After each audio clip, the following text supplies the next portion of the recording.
ஆண்டவர் செப்பரேட் பண்ணி தனியா வச்சிருக்கிற சில காலம் உண்டு. தனியா வைப்பா. ஆமே. உங்க குடும்பத்துல வேற யாரை சந்திக்காதது நீங்க சந்திப்பீங்க. ஹல்லேலூயா. உங்க குடும்பத்துல எல்லா சகோதரனையும் அப்பா அம்மா ஏத்துப்பாங்க, உங்களை மட்டும் சில நேரத்துல தாவீது மாதிரி. உங்க குடும்பத்துல எல்லாருமே சேர்ந்து சில நேரத்துல உங்களுக்கு அகைன்ஸ்டா எழும்புவாங்க. இதெல்லாம் கர்த்தர் அனுமதிக்கிறார்னா புரிஞ்சுக்கோங்க, அழிக்க அல்ல, உன்னை ஆசீர்வாதமா நிறுத்துறதற்கு. ஹல்லேலூயா. எனக்கு தெரியும் சில இந்த கூட்டத்துல சின்ன வயசுல சில பாரத்தை சுமந்து கொண்டிருந்து இந்த சத்தத்தை கேட்கிற சில உள்ளங்கள் இந்த கூட்டத்தில் இருக்கிறீங்க. சின்ன வயசுல இதெல்லாம் நான் சுமக்கிறேனே, சின்ன வயசுல நான் இதெல்லாம் ஃபேஸ் பண்றேன். ஃபேமிலியில எங்க சொந்தங்களை யாரும் இதை ஃபேஸ் பண்ணது கிடையாது. என் சொந்தத்துல நிறைய சகோதரர்கள் சகோதரிகள் இருக்கிறாங்க.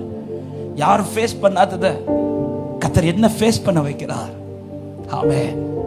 ஆபிரகாம் பாத்தீங்களா, ஈசாக்க மோரியா மலைக்கு கூட்டிட்டு போகும்போது பாதி தூரம் வந்ததும் கழுதைக்கு மேல இருந்த கட்டையை தூக்கி யார் மேல வைக்கிறாரு?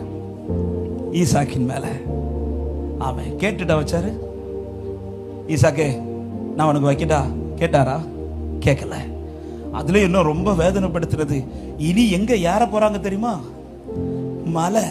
ரோட்ல நடக்கும்போது வச்சா கூட நியாயம் உண்டு, மலை ஏறும்போது விறகு வைக்கிறார். ஆமே. என்னப்பா இப்படி இந்த பாதையில இந்த சின்ன வயசுல என்னை இப்படி சுமக்க விடுறீங்களே, இஸ்மவேலுக்கு இப்படி ஒரு பாதை இல்லையப்பா, எனக்கு ஏன் இப்படி ஒரு பாதைனா, ஈசாக்கே நீ வாக்கு தத்தத பிள்ளை. ஆண்டவர் செப்பரேட் பண்ணி